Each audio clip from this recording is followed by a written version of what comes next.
একটা লোক, একটা শ্রমিককে কাজে লাগাইছে, কাজ 100% আদায় করে নিয়ে এর উপরে টাকা দিতে গরিমসি করে। টাকা দেয় না, বেতন দেয় না, এক মাসেরটা অন্য মাসে দেয়। কাজ হুসুল, কাজে লাগাইছে, নিয়োগ দিছে সব, কিন্তু টাকা পয়সা দেয় না, অপেক্ষা করায়, এক মাসেরটা আরেক মাসে দেয়, কষ্টের পরে কষ্ট দেয়। আল্লাহ নবী বলছেন বলবেন না ভাই, মাঝে মাঝে মন সফট থাকে মানুষের, ওই সময় এহতেসাব করতে হয়। এই জন্য এহতেসাবের সময় এসার পরে এই সময়টুকু একটু আত্মসমালোচনা করতে হয় যে আজকের দিনে আমি কি কি করলাম, কি কি করে আমি শেষ করলাম। নাকের ময়লাটা এরকম করে তুলে আশপাশে তাকায়া যাওয়ার সময় সিঁড়িতে মুছে দিলাম। আপনি বুঝেন নাই, আপনি একজনকে কষ্ট দিয়ে ফেলছেন যেটা আপনার জন্য অধিকার ছিল না। নাকের লোম আপনি জনগণের সামনে তুলছেন, তুলে ফেলে দিলেন। আপনি এটা কোথায় গেল? এই রুচিবোধটা, এই জায়গাটা জুলুমের নিম্ন থেকে উচ্চ স্তর পর্যন্ত। মসজিদ থেকে বেরিয়েছেন, আপনি একটু আগে বেরোইছেন, মাজা হালান নাই, জুতাটা ছেড়ে দেন, ঠাস ঠাস ঠাস ঠাস করে জুতা পড়তেছে, আছে না? আপনি 3 তলায় থাকেন, একজন 2 তলায় থাকে, চেয়ারটা টান দিচ্ছেন, ঘ্যাঁ করে চলে আসছে। আমার ফ্লোর, আমার বাড়ি কিনা, নিচের লোককে আমার গোনার সময় আছে কিনা, আমার উপর থেকে আমি ময়লা ফেলে দিছি, আমার বেলকুনি থেকে আমি ফেলছি, কিন্তু আমার বাড়ির নিচের চুল দিয়ে মেখে গেছে, আমি ময়লাটা পলিথিন দিয়ে ফেলে দিছি, নিচতলাতে ঢুকে গেছে, জানলাতে পার হয়ে গেছে, সামনের ভয়েরটা পরিষ্কার করার পরে ভয়ের ময়লা ফেলার জায়গা নয়, সিগারেট খেয়ে ওই জায়গায় ফেলে দিছি, চিপস খেয়ে ফেলে দিছি, আমি দেখছি আমি উপরে আছি, নিচে ফেললে কি হবে? ইন্নাল্লাহা ইউআযযিবুল্লাযীনা ইউআযযিবুনান নাসা ফিদ দুনিয়া, দুনিয়ায় যারা মানুষকে কষ্ট দেয় আল্লাহ তাদেরকে আযাব দিবে, আল্লাহ তাদেরকে কষ্ট দিবে। আত্মবিশ্লেষণ করেন নিচ থেকে উপর পর্যন্ত যে আমরা কি পরিমাণ ম্যানারলেস হয়ে মানুষকে কষ্ট দিচ্ছি। আছে না ভাই? আছে না? আমার শাটার আমি লাগাবো কেন ভাই? আপনি একটু গিরিজ দিতে পারেন না? পোড়া মোবাইল দিতে পারেন না? না, দেওয়ার সময় নাই, এমন জোরে লাগায়, রাত 11টার সময় সবাই ঘুমায় গেছে, উনি শেষে বন্ধ করতেছে, আশপাশের মহল্লার বাচ্চা কাচ্চা পর্যন্ত উঠে যায়। আছে না এগুলি আমাদের মধ্যে? কেন? এইগুলা প্রত্যেকটা ইসলাম ম্যানার শিখিয়েছে আপনাকে আমাকে ভাই, ছোট থেকে বড় পর্যন্ত।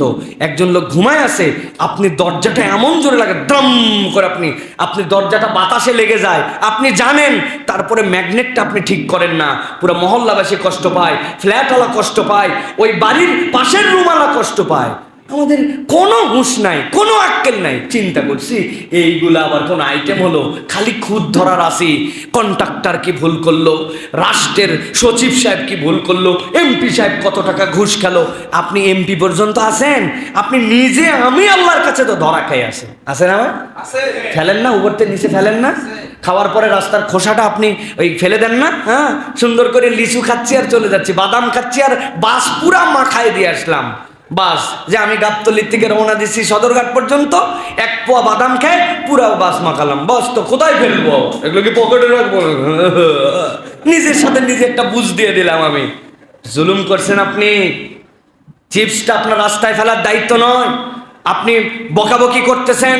মিউনিসিপ্যালিটির লোক বর্ষাকালে হ্যাঁ করে না, সে করে না, চিপসের বোতল, চিপস খেয়ার প্যাকেটটা কে ফেলছে, আইসক্রিমের ঠোসাটা কে ফেলছে, বাদামের ঠোসাটা কে ফেলছে, পানির বোতলটা কে ওয়েস্ট বিনে না ফেলে কে ফেলছে? ইন্নাল্লাহা ইউআযযিবুল্লাযীনা ইউআযযিবুনান নাসা ফিদ দুনিয়া। মনে রাখেন, আপনি মানুষকে কষ্ট দিলে, আপনার কারণে একটা লোক ময়লা আপনার ফেলে দেওয়ার কারণে আটকায় যান, ম্যানো হলে পানি যায় নাই, তার গায়ের মধ্যে ময়লা লাগছে, আপনি তাকে কষ্ট দিয়েছেন, আল্লাহ আপনাকে কষ্ট দিবে। বিশ্লেষণ করে দেখেন, আজকে আমাদের পরিণতি, আজকে আমাদের যে কষ্ট, আজকে আমাদের যে ওয়েদারের অবস্থা, এগুলো আমরা নিজেরা ক্রিয়েট করছি। কে? নিজেরা ক্রিয়েট করি নাই ভাই, নিজেরা ক্রিয়েট করছি আমরা।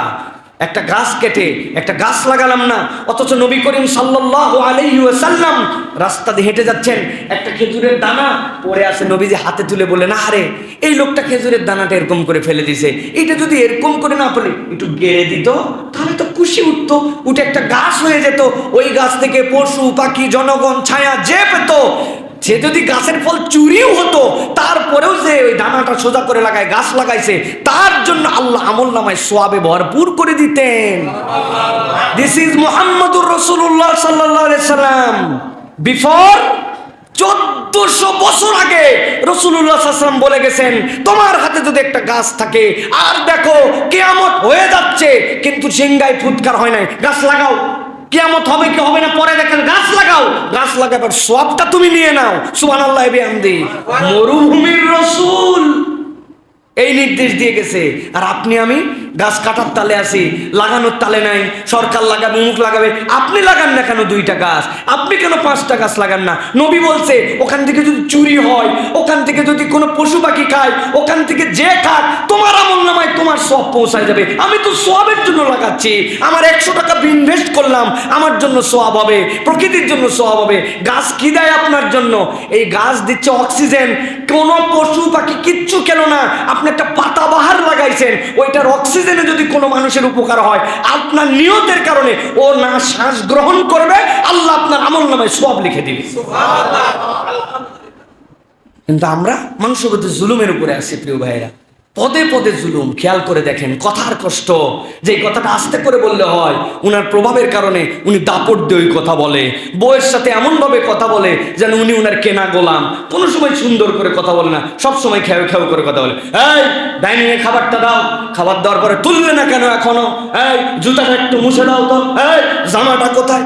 বাপরে পিকআপ, খালি পিকআপ। উনি সবসময় 99 থাকে, ঠোকা দিলেই 100, ঠোকা দিলেই 100। এই জুলুম। আচ্ছা, ব্যবহার, জিহ্বা, সব কিছুর ব্যবহার জানতে হবে। আমার কথা নয় ভাই, এটা হচ্ছে আল্লাহ রাব্বুল আলামিন আপনাকে আমাকে শিক্ষা দিচ্ছেন। আল্লাহ বলছেন তুমি কষ্ট দিলে আল্লাহ হিসাব বরাবর করবেন। অতএব আল্লাহ আমাদেরকে বোঝার তৌফিক দান করেন। কোন মানুষের সাথে আমরা কষ্ট দিব না ইনশাআল্লাহ। প্রিয় ভাইয়েরা, সর্বশেষ অনেক কথা আছে, কিন্তু আমি একটা হাদিসের দিকে আপনাদের দৃষ্টি আকর্ষণ করে আজকের কথা শেষ করব। প্রিয় ভাইয়েরা, কিয়ামতের দিনে আল্লাহ রাব্বুল আলামিন নিজে বিচারক, মালিকি ইয়াউমিদ্দিন। আল্লাহ রাব্বুল আলামিন নিজে বিচারক, কিন্তু এই বিচারকরা নিজেই 3 জনের বিরুদ্ধে বাদী হবে। সিম্পলি একটু চিন্তা করেন, আহকামুল হাকিমিন, যিনি বিচারক, যার কাছে সুপারিশ করার মতো কারো ক্ষমতা থাকবে না, তিনি অন্যায্য কোনো বিচার করবেন, আদেল, সেই আল্লাহ বলতেছেন আমি জজ, আমি নিজেই বিরোধী পক্ষ হয়ে দাঁড়াবো। কাদের ব্যাপারে? আল্লাহ নবী বলছেন ক্বালাল্লাহু সালাসাতুন আনা খাসমুহুম ইয়াউমাল কিয়ামাতি রাজুলুন আতা বি সুম্মা গাদারা ওয়া রাজুলুন বাহুরান। 1 নম্বর লোক যে আল্লাহর নামে শপথ করে, ওই শপথটা ভেঙে ফেলে, আল্লাহ বলছেন আমি তার পিছনে দাঁড়াবো। এত বড় সাহস! আমি বিচার নিয়ে দাঁড়ালাম যে তুই আল্লাহর নামে শপথ করে শপথ ভাঙ্গ তুমি, আল্লাহ নিজে তার বিপক্ষে বাদী হবেন। হিসাব বরাবর করো, আসো, আল্লাহ বিচারক, আল্লাহ বলবেন আমি বাদী, টিকবে, ধ্বংস হয়ে যাবে, ধ্বংস হয়ে যাবে। 2 নম্বরে রাসূলুল্লাহ সাল্লাল্লাহু আলাইহি ওয়াসাল্লাম বলছেন ওয়ারাজুলুন বাহুরান, কোন স্বাধীন ব্যক্তিকে কেউ বিক্রি করে দিছে, মানে সে স্বাধীন কিন্তু তাকে এমন ফান্ডে ফেলছে, ফান্ডে ফেলে তাকে গোলাম বানায় দিছে। আধুনিক প্রক্রিয়ায় কি, আপনি একটা এজেন্সি খুলছেন, যে এজেন্সিতে আপনি বিদেশে মানুষ পাঠান, আপনি আদম ব্যবসা করেন, এই অফার সেই অফার, যাওয়ার পরে চাকরি উমুক তুমুক, কিচ্ছু নাই, লোকটাতে টাকা পয়সা নিয়ে কোন রকম একটা ভিসা ম্যানেজ করে পার করে দিয়েছেন। ওই পারে যাওয়ার পরে না খাইতে পারে না পড়তে পারে, ভিলার মধ্যে ঢুকায় রেখে দিছে।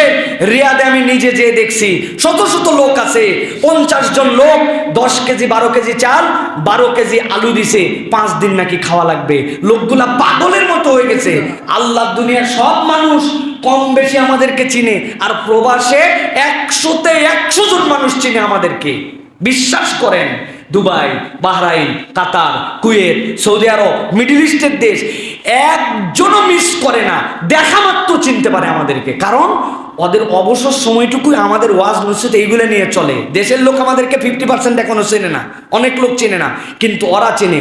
ওই লোকদের কাছে গেছি, চেনেই না, 50 জনের মধ্যে 49 জনই আমাদেরকে চেনে না, চিনলেও সময় দেওয়ার মতো সময় নাই। ম্যাডের মতো হয়ে গেছে, পাগলের মতো হয়ে গেছে।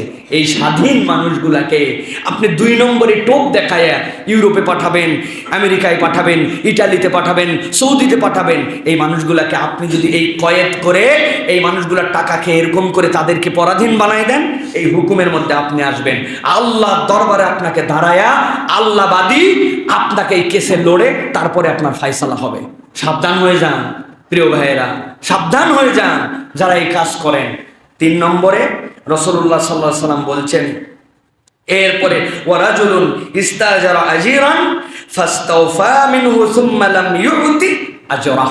একটা লোক, একটা শ্রমিককে কাজে লাগাইছে, কাজ 100% আদায় করে নিয়ে এরপরে টাকা দিতে গরিমসি করে, টাকা দেয় না, বেতন দেয় না, 1 মাসেরটা অন্য মাসে দেয়। কাজ হুসুল, কাজে লাগাইছে, নিয়োগ দিছে সব, কিন্তু টাকা পয়সা দেয় না, অপেক্ষা করায়, 1 মাসেরটা আরেক মাসে দেয়, কষ্টের পরে কষ্ট দেয়। আল্লাহ নবী বলছেন রেডি হও, মরবে না, মরার পরে যাওয়ার পরে আল্লাহবাদী কেসের মধ্যে দাঁড়াতে হবে। আল্লাহ বলবেন আমি জজ, আমি বাদী, কেন এরকম করছিলি বল।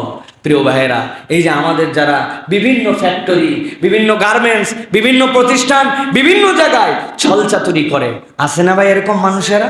আহা, মানুষকে কষ্ট দেয়, ওরই 3 মাসের বেতন রেখে দেয়, রেখে দিয়ে ওরে আটকায় রাখে, রেখে ওর টাকা দিয়ে ওকে ভাসে, তারপরে ঠিকঠাক মতো বেতন দিতে চায় না, ফাঁকি দেয়, কিছু দিছে দিয়ে ঘুরাতে এক পর্যায়ে দেয় না। কন্ট্রাক্টররা তাদের লোক নিয়োগ দেয়, দিয়ে এই যে হাউস ডেভেলপাররা তাদের কাজ করায়, টাকার খবর নাই, গত বছর জুন মাসের টাকা এই বছর দিছে, দিয়ে আটকায় রাখছো, যাইতেও পারে না, ছাড়তেও পারে না। লাখ লাখ লোক এরকম বিপদে আছে।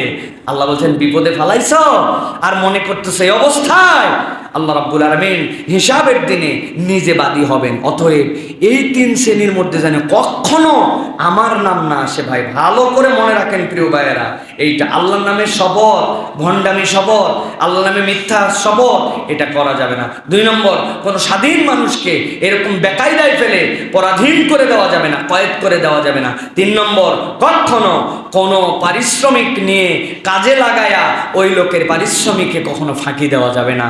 আল্লাহ আমাদেরকে বোঝার তৌফিক দান করুক, বলেন আল্লাহুম্মা আমিন। আল্লাহ রাব্বুল আলামিন আমাদেরকে আল্লাহ রাব্বুল আলামিনের খাঁটি বান্দা হওয়ার তৌফিক দান করুক, বলেন আল্লাহুম্মা আমিন। প্রিয় ভাইয়েরা, কয়েকটা প্রশ্ন আসছে, প্রশ্নগুলোর উত্তর দিয়ে